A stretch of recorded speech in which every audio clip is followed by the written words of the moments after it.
بسم اللہ الرحمن الرحیم۔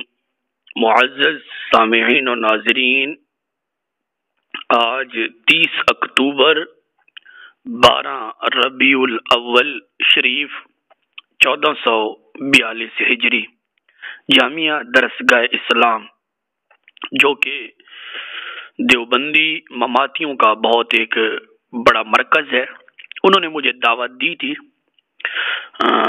2-3-4 مہینے پہلے، تو تقریباً 3 مرتبہ پہلے میں حاضر ہو چکا ہوں۔ آج پھر میں حاضر ہوا ہوں۔ مولوی رمضان جو کہ ان کا شیخ الحدیث ہے، اور دوسرے نمبر پر مولوی عبدالقدوس، ان سب سے میری بات ہوئی الحمدللہ، اور بات ایسے ہوئی الحمدللہ کہ دونوں کو اللہ کے فضل سے میں نے الٹا کر دیا ہے۔ عقیدہ اہل سنت و جماعت حنفی بریلوی کے حوالے سے میں بار بار کہتا رہا کہ مجھ سے عقیدے کے حوالے سے بات کرو، جبکہ وہ میلاد شریف پر سوال کرتے تھے۔ میں نے کہا اس کا جواب میں دوں گا، یہ بات نہیں ہے کہ جواب نہیں دوں گا، لیکن ہمارا اور آپ کا جو اختلاف ہے وہ عقیدے پر ہے، اور جو میلاد شریف کا اختلاف ہے یہ ایمان اور کفر کا اختلاف تو ہے نہیں، یہ تو فروعات میں سے ہے۔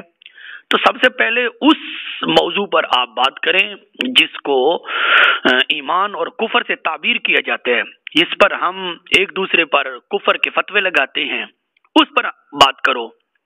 تو الحمدللہ وہ بات بالکل نہیں کر سکے۔ پھر میں نے مولوی عبدالقدوس دیوبندی سے کہا اگر تم مجھ سے بات کرنا چاہتے ہو تو پھر ایسے کرو کہ ایک تحریری شکل دو، اس کو تحریری یعنی کہ ایک کاغذ پر لکھیں کہ میں مطیع اللہ سیالوی کو یعنی کہ اپنے مماتی عقیدے پر مطمئن کروں گا۔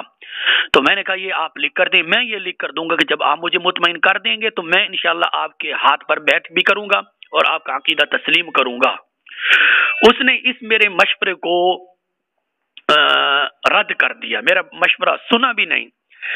پھر میں نے کہا کہ آپ اپنی طرف سے کوئی مجھے مشورہ دیں، تو وہ بالکل بات کی طرف نہیں آ رہا تھا۔ ایک میں نے بھی اس سے پوچھا، میں نے کہا جب تم میلاد پر اتنا زور دیتے ہو تو مجھے بتاؤ کہ میلاد پر کیا حکم لگاؤ گے؟ اس کو حرام کہو گے، مکروہ کہو گے، مکروہ تحریمی کہو گے، ناجائز کہو گے، بدعت کہو گے، کیا کہو گے؟ تو وہ یہ بھی نہیں بتا سکا۔ پھر میں نے مولوی رمضان جو کہ ان کا شیخ الحدیث ہے وہ بھی بات کرنا چاہتا تھا۔ اس نے کہا کہ مولانا الیاس عطار قادری صاحب حافظ اللہ تعالی مانی دعوت اسلامی، انہوں نے لکھا ہے کہ یہ میلاد شریف ناجائز ہے اور گناہ ہے۔ یہ مولوی رمضان نے اتنا بڑا الزام اور جھوٹ بولا۔ تو میں نے کہا کس کتاب میں لکھا؟ الحمدللہ نہ وہ کتاب کا نام بتا سکا، نہ کوئی حوالہ دے سکا، ویسے یہ نہیں کہ الزام لگا دیا۔ الزام لگانا تو یہ ننوتوی کا اور گندگوئی کا اور سہارنپوری کا یہ شروع سے ان کا طریقہ آ رہا ہے۔ پھر اس مولوی رمضان جو کہ ان کا شیخ الحدیث ہے، اس نے کہا کہ جی تمہارے علماء حنفی بریلوی نے میلاد کو ناجائز کہا ہے، ان کے خرافات کو ناجائز کہا ہے۔ تو میں نے کہا ان خرافات کے ذرا نام بتائیں، کن کن چیزوں کو انہوں نے ناجائز کہا، اور کتاب کا نام بتائیں، اور میرے ان علماء اہل سنت حنفی بریلوی کے نام بھی ذرا بتائیں۔ تو خدا کی قسم وہ نام بھی نہیں بتا سکا۔ بہت زبردست اور لاجواب گفتگو ہوئی، تو وہ بالکل اصول کے ساتھ گفتگو کرنے کے لیے تیار بھی نہیں تھے، اور عقیدے پر میں بات کرنا چاہتا تھا، وہ عقیدے کی طرف آتے بھی نہیں تھے۔